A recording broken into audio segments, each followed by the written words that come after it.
ہی میں ہوا۔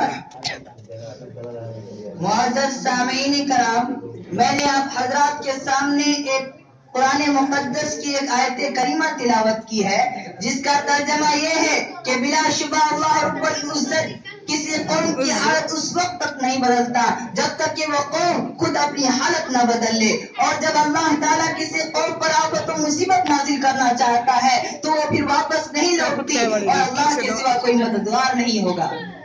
معزز سامعین کرام، جب تک مسلمان خدا کے حکم کے تابع چل رکھا تھا، اپنے آپ کو خدا کے حکم کے تابع کر رکھا تھا، اس وقت تک مسلمانوں کا عروج تھا، مسلمان فاتح قوم کہلایا کرتی تھی، اس کا دبدبہ چہار دنگ عالم میں گونج رہا تھا، مسلمانوں کا نام سن کر غیروں کے تاج تخت لرز اٹھتے تھے۔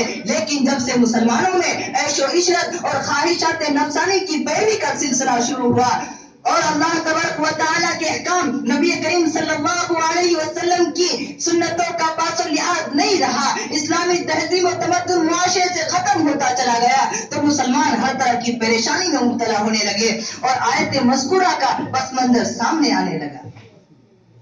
چنانچہ نبی کریم صلی اللہ علیہ وسلم نے ارشاد فرمایا، وعن علی بن ابی طالب رضی اللہ عنہ قال قال رسول اللہ صلی اللہ علیہ وسلم یوشک علی الناس زمان لا يبقى من الاسلام الا اسمه ولا يبقى من القرآن الا رسمه مساجدهم عامرة وهي خار من الهدى۔ حضرت علی رضی اللہ تعالیٰ عنہ سے مروی ہے کہ نبی کریم صلی اللہ علیہ وسلم نے ارشاد فرمایا کہ لوگوں پر ایک ایسا زمانہ آنے والا ہے جس میں اسلام کا صرف نام باقی رہے گا، اس کی روح ختم ہو جائے گی، اور قرآن صرف نام کے باقی رہ جائیں گے، عمل نہ رہے گا، اور مسجدیں خوب عمدہ ہوگی، حالانکہ وہ ہدایت اور نمازیوں سے ویران رہے گی۔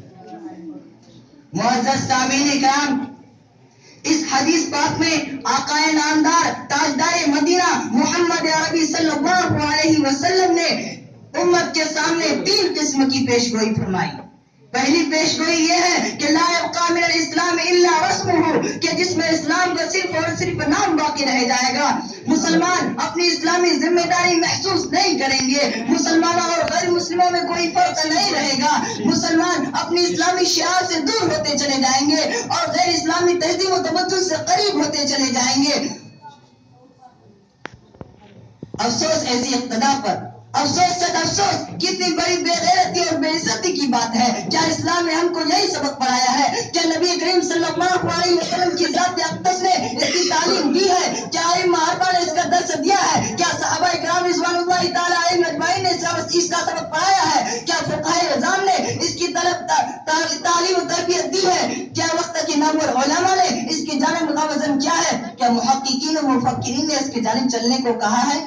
نہیں، اور ہرگز نہیں۔ سب نے ایک خدا کی عبادت کی حکم دیا ہے، سب نے ایک خدا کی عبادت کرنے کی دعوت دی ہے، سب نے قرآن کے احکام اور نبی کریم صلی اللہ علیہ وسلم کے سنتوں پر چلنے کا حکم دیا ہے۔ اسی لیے نبی کریم صلی اللہ علیہ وسلم نے ارشاد فرمایا کہ مسلمان صرف نام کے باقی رہ جائیں گے، جیسا کہ عیسائیوں نے سمجھا کہ ہماری ایک قوم ہے جس کا نام عیسائیت ہے، یہودیوں نے سمجھا کہ ہمارا ایک قوم ہے جس کا نام یہودیت ہے۔ واخر دعوانا